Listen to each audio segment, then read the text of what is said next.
Hello, everybody. Thanks for coming here to the session today. We are going to talk about the past, present, and future of ransomware. I'm Ankur Chara with the product marketing team at Cisco Secure here, and with me, we have Holger, who is the technical leader, but more appropriately, a security researcher with Talos. So we are really glad that you could make it here in person because this is an exciting change from the last couple of years, how we have seen our working situation adjust and change. So glad you could make it, and we are looking forward to a great session here. So just a couple of housekeeping things. We have the WebEx app, which you can use for asking any questions. This will be moderated until June 17th. So feel free to utilize that to your advantage. Let's jump into the agenda. So we are going to first look at ransomware past and how it is evolving until today, and the ecosystem of ransomware, what all are the different pieces which go into a whole ransomware. It has almost become like a business entity with different parts of the puzzle. A closer look into one of the examples, how did Revel work, and what are the different pieces there. Also, how do we protect ourselves? In addition to what should organizations do when they are faced with a situation like they are compromised and they have a ransomware situation in their environment. Also, what is the future outlook? How do we see it evolving, and what are the things which we are seeing as adjustments to how the ransomware business is going? So without further ado, let's jump right in. You might have seen some of these screenshots familiar to people who are in the incident response and also threat intelligence landscape, that here are some of the screens like, hey, your computer or your system is encrypted, now you need to pay us a ransom. So these are a few screenshots from some of the ransomware situations we have seen in the wild. So let's look at how the evolution of ransomware happened. It all started, the journey that we are seeing right now, it all started in 1989. And we had AIDS Trojan as one of the first examples of ransomware. From there, we kept on evolving, and there was a big change in around 2013 when some of the other elements started coming into picture, like the cryptocurrency tie-in to the ransomware. And then it continued on to where we are today. I will have Holger go a little more into the details of how the evolution happened. Yeah, thanks, Ankur. Yeah, I think you're completely right. Technically, it started more or less with the AIDS Trojan, but that were really the early times. And I would say the kickoff, like you mentioned, of the ransomware families which we are seeing today was around 2013 with CryptoLocker and the Russian Business Club who was behind CryptoLocker. And these guys were initially specialized on banking Trojans, on the Game Over Zeus botnet, etc. And they brought ransomware to a kind of professional level. Before, ransomware was always seen a little bit like lame malware, like low-tech malware, like script kiddie stuff. But at that point in time, a lot of adversaries recognized, oh, these guys are really making money with this. We have to take this serious. So they also started to look into that, and that was more or less a kickoff of what we are seeing today. Can you go through the next slide? Yeah, and from there on, the journey started. In the early times, people were mainly going against individuals. They tried to infect as many machines as possible, maybe end users, and they were asking for a quite small amount of money, maybe $300 or so, and that's it. But around 2016, with Samsung and some other families and groups, they started to recognize, hey, if we go against businesses, if we start big game hunting, we can make much more money. These companies are able to pay much more money than the typical end user can do. So from there on, we saw an evolution of ransomware, of tactics and procedures which they used, they tuned and fine-tuned their psychological tricks more and more, and we will talk about that later on, how they can increase the pressure to their victims. And today we have reached a level of professionality in this sector that we can definitely talk from organized crime. And they are making millions of dollars with ransomware these days, and especially with the geopolitical development in the Ukraine, which happened recently. I'm pretty sure that at least the groups which are based in Russia do not have to be too afraid of being arrested. So I'm pretty sure this threat will not go away too soon. Thanks, Holger. So one of the things which we were also looking at is how the active ransomware strains have evolved over the years. Because in the past, it used to be, just a few of them. But as you can see, the number of strains going from, 2011 to 2021, it has gone quite a bit up. And we don't see that trend, going down at any time soon, as Holger mentioned. So this just gives you a sense of how it is evolving. So we need to, keep on top of, what we can do to address the situation that we are seeing. And as we said, that not only from the number of strains, but also how the business of ransomware is evolving, is also coming to big game hunting, and those are the terms that we hear more often nowadays than what we did in the past. So with that, let's jump into the ecosystem of ransomware. Holger? Yeah, thank you. So, as I mentioned before, it's not a single person who's behind that anymore, at least not if we're talking about the professional ransomware. It's an ecosystem of different people, of different groups, which are interacting with each other. So sometimes these different functionalities which we are listing here belong to one group. Sometimes they are executed by different groups which are interacting with each other. So it really depends. But in common, these guys often are not breaching their victims on their own. Often they are buying the initial access. And there are other people out there who are specialized in getting initial access onto the customer networks. And then they are selling it in the underground, the ransomware people buying it. Then they are looking what or which of these enterprises are interesting for them for big game hunting. They have their own financial analysts which make an estimated guess which company can pay how much ransomware.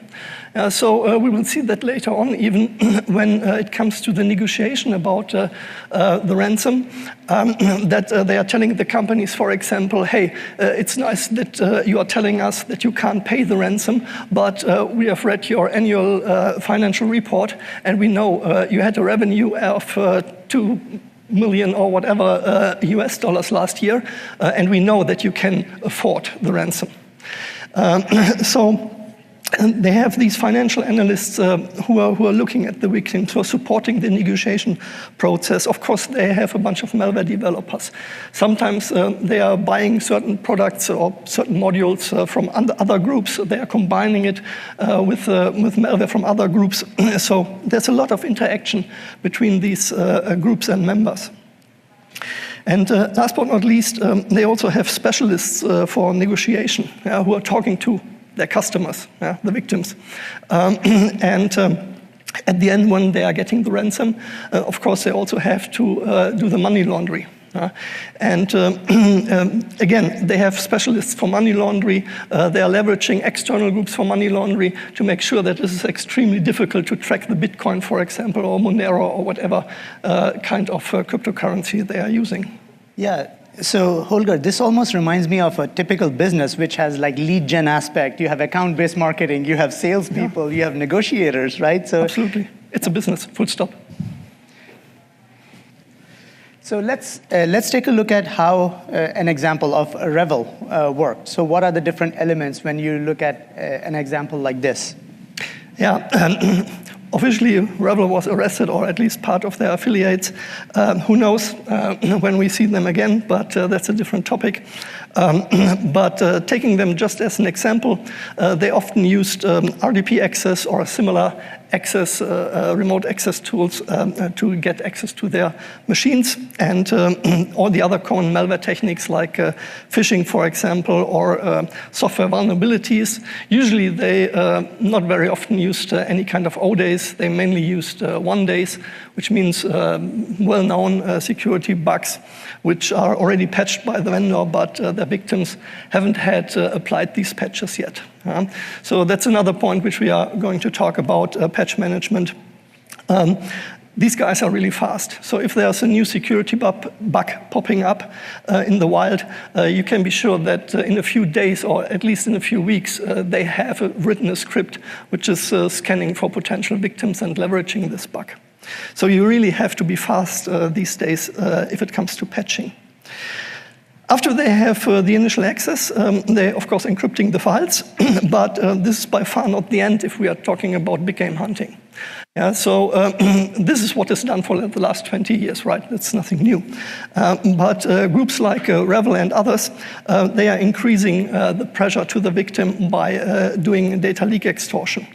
So when they are doing the lateral movement, they are stealing all kinds of internal informations, internal email traffic, intellectual property, whatever they can get from their victims. And they are threatening their victims additionally to encrypting all their files with making all of that stuff public.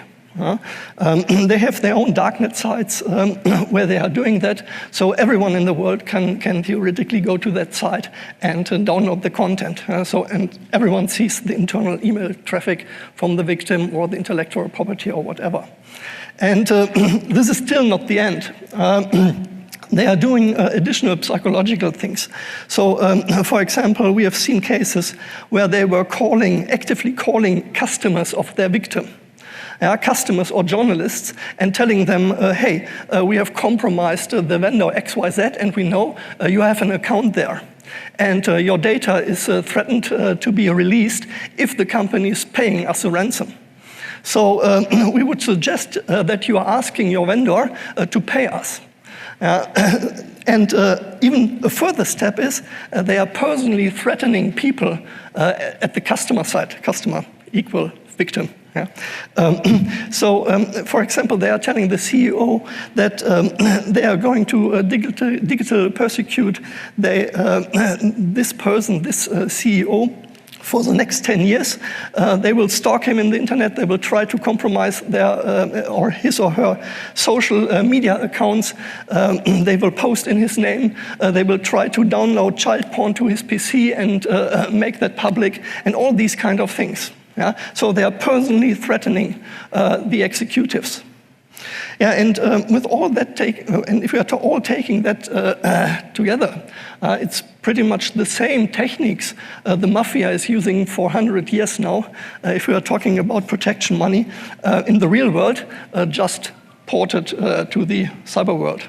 Yeah, absolutely. That reminds me of how it was done in real physical world. Now it has gone online in digital world. So with that, do we know who the attackers are? Have we got some information on okay, in my mind, they're distant somewhere, in a different world, they're attacking my organization. I always feel that they are removed from my, environment. I won't be able to relate to them. So do you know anything about who are the people who typically operate with these groups? Yeah, as I mentioned in the beginning, it's not a single person, and meanwhile we are talking about quite large groups and ecosystems, so it's hard to describe a single person in this group, but from time to time the security industry is able to talk to one of their operators, and that was also the case a while ago for Talos. We were able to talk to one of the operators from Lockbit. And we were chatting with him, and he was telling us about his life, why he is doing that, what his motivation is. He was trying to convince us that he's not really a bad guy, that he's just doing that because he has no other choice and he's a victim of the time, blah, blah, blah. And he would be happy to work for the security industry if we would pay them, and so on. Yeah, so he tried to put himself in a nice light. But during these chats, we also asked him about his life, and he was talking about his family. He had a normal family. He was working normal business hours. So he was doing stuff with his family at the weekend. He had public holidays and all of this stuff. It was a normal job for him, just in the underground, on the other side. And he told us he would do that just because it is paid much better, and he needed that money for his family. And in his country, I think it was Russia, a normal IT person would just not get enough money that he can afford, that he would afford life. And Holger, there was something around, like, he even pointed at that he has a moral code, like he might not go against certain victims versus others, right? Yeah, this is what he tried to convince us of, so that he would never attack hospitals, for example. But from other sources, we know that he was involved in attacks against hospitals. So I think he has at least a kind of double moral. Yep. Yeah, but again, from a life perspective, he's probably the same IT guy like all of us who studied information security and just took the wrong path. And you were mentioning that it can also be, the spectrum of people. It could be somebody who is just going after the low-hanging fruit. They are petty criminals to really elite hackers. So you can find all sorts of people within this kind of organization, right? Yeah, of course, the ransomware business is pretty big, right? So you see a lot of people. You see script kiddies who are just trying to get into the business, who are coming up with their own self-written ransomware, which usually is pretty low tech.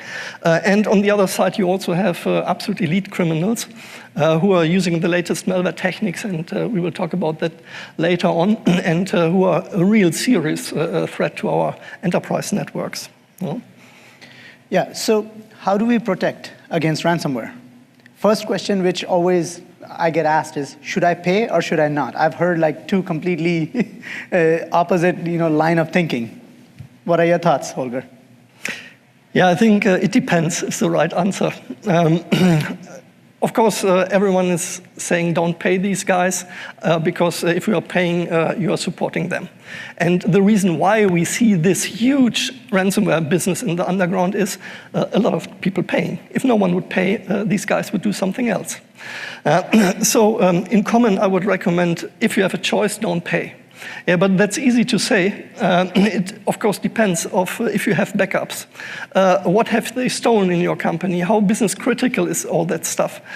So it's a judgment, I think, which needs to be done case by case. Yeah, and I've heard some of the security operatives who have said that, yes, we do have the backups, but the amount of time it will take for me to get that backup is actually really time, detrimental for me to look at how much I'm going to lose in the process. So even though I have backups, even though I have everything, there might be other considerations, as you said, which people think about while they're operating in that situation. And then keep in mind that there are other elements which are in the play while that is going on. The digital persecution, the fear of some of the other things coming down the line in the media and things like that. So you're trying to think about all those different things while making a decision. Yeah. So the other question which I've heard time and again is, what about my cyber insurance? Like, can I have my cyber insurance pay for my ransomware if I get hacked? Yeah, if you have an old contract, you might be lucky that they are paying. We see that more and more insurance is increasing the prices for ransomware, and we're also seeing some of the insurances like AXA, for example, in France, who are completely excluding it because it's just not a business for them anymore. It's so widespread and they have so many victims where they have to pay that it's for them not worth anymore to offer this kind of service. Yeah, so what I'm hearing is, like those things, yes, you're always thinking about should I pay or who should pay, should I have insurance or not, but looks like we need to have a technical solution so that we can address this internally before we fall victim to something like this. So with that in mind, what should I be doing as an organization to protect myself? Yeah, of course, we're always recommending multi-layer security or defense in depth or however you want to call it, so that you're placing different security devices and protection mechanisms all over your network. The more you have, the more likely it is that the attacker run in at least into one, or that one of these devices will at least detect something suspicious and you can have a closer look. Besides of that, I think user education is also key. So I like to compare the multi-layer security architecture with a wall of bricks. Yeah? And the more devices you are adding to this, the higher the wall gets. But I like to consider the users as a big door in that big wall. So even if you have a really high wall built out of a lot of devices, if you don't do user education, you maybe have a door in the middle of this wall, which is wide open, and all these devices doesn't help you. So I highly recommend that you do user education in form of fake phishing emails, for example, so that the users are always getting reminded, hey, be careful, there's a threat. Don't click on everything. And if they do, they have to do a mandatory, boring security training, and that helps them to remind next time not to click on a link. We have offline backups here on the slide, and of course offline backups are the perfect solution if no one can reach to these backups online. But of course in a large enterprise network that's not always possible. So in large enterprise networks you should at least make sure that you're protecting your backups as good as possible. Use multi-factor authentication, maybe do backups of the backups, whatever works for you in your environment. Because we can guarantee that the adversaries, they are actively looking in your network for a while for these backups, and they are trying to find them and they are trying to delete them. And of course, backups are useless if someone deleted them. Yeah, and with this being said, multi-factor authentication is definitely a good idea for the whole network, for every user. It's quite easy to implement compared to other solutions.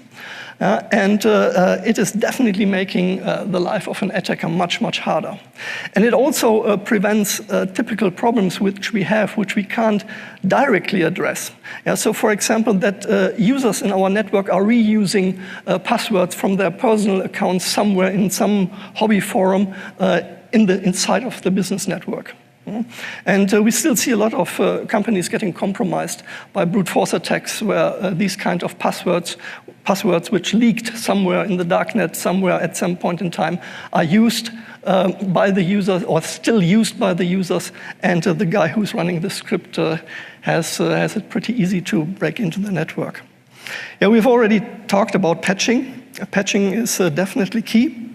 And I would also recommend that you are doing penetration tests. In my earlier days, I did penetration tests, and I can tell you, I haven't had a single customer who was really aware of all the devices and all the gray networking devices which were actually in his network. So there's so much gray stuff which the IT department doesn't know about. That penetration tests are definitely the way to go. And also tabletop exercises. So make sure that you're proving your processes so that they are working in case of a real incident. Cisco can support you with that, partners can support you with that, but make sure that you are doing dry runs. And if you're keeping this in mind, I think you have already pretty much increased the level. And you always have to keep in mind, if you go out for camping, in Canada, for example, and a bear shows up, you don't have to run faster than the bear, but you have to run faster than the guy next to you, right? And the same applies for these opportunistic ransomware attacks. They are going against the low-hanging fruits. And if it is easier to compromise the neighbor network, they will go for the neighbor network. Yeah, thanks, Holger. So what do we see as the future outlook of ransomware? How do you see it evolving as we are watching it come to where it is today from the last 30 plus years? Yeah, I think one of the problems we have is, which we haven't seen the full picture yet, is how many devices were actually compromised in the earlier days during the pandemic. So when a lot of companies set up remote access stuff in a pretty quick way, let's put it this way. Yeah, so it might have not been perfect from a security point of view. And of course, that was leveraged by these guys who were in charge for the initial access. Mm-hmm. And I'm pretty sure that we got a lot of sleeping bots on top of what we had before during the pandemic. So I'm expecting that there are already a lot of machines inside of our enterprise networks already compromised. And it will be a certain point in time when they are sold to the next ransomware actor. The other thing is, which I've mentioned before, they will proceed going against the low-hanging fruits. It's a business, and the less effort they need to make their money, the better for them. Yeah. So with that, the next problem is the geopolitical situation will probably also not change too soon. So these gangs will likely be protected for quite a while, for the near future, and they will probably not get arrested. And the thing which really concerns me is that we have seen indicators in the near past, beginning of the year, that these guys, at least the elite groups like Conti, they are actively working on firmware implants. So they are trying actively to break into the firmware like the UEFI, or they are trying to write a SSM dropper, so system management mode droppers, which are hosted below the operating system. So you can install the operating system as often if you want. You will always getting reinfected with the next boot. Also, they are looking for ways to bypass BIOS passwords. They are looking for ways to destroy the firmware. Which means that if they are destroying the firmware, there's no easy way to install or reinstall the operating system anymore. So you either have to reflash the SPI chip, or you have to exchange, maybe worst case, the motherboard, which will again increase the damage they can do with their attacks. So I think this will probably be the way and the stuff which we will face in the nearer future. That's great information. Thanks, Holger. So one of the things which we want to do is we want to hear from you. That's why what we are doing in Cisco Secure here is we have our teams in the world of solutions and in the around the show floor wearing black T-shirts with "What's your story?" If you can share your story, because just like there is a whole ecosystem of ransomware, we have security people. If you have benefited from something, if you can share your story, other people can benefit from your story. So we would definitely like to hear from you. So if you are so inclined that you want to share your story, we would be more than happy to work together with you. So feel free to reach out to Cindy or Tazeen, and they will be more than happy to help you there. Also, please take the technical surveys, because that's what determines the kind of topics that we pick for the next set of Cisco Lives. So this will help all of our teams to see, okay, was it of interest? Was it a good topic? Would you like to see something different? So that would help us a lot. So please, take the survey if you can. Here is a Cisco security reference architecture, just so that you can keep that in mind. It is available on cisco.com as well. So, this is just a quick view of how it is around the Zero Trust SASE with our SecureX platform, along with Talos threat intelligence. With that said, feel free to continue your Cisco learning and certifications, along with, going to cisco.live, ciscolive.com/on-demand to see some of the stuff which we shared today. So with that, I would like to close it. Any other closing remarks, Holger, from you? No, thanks for your patience to listen to the close down. Yes. With more slides than our actual presentation. Yes. Okay, thank you.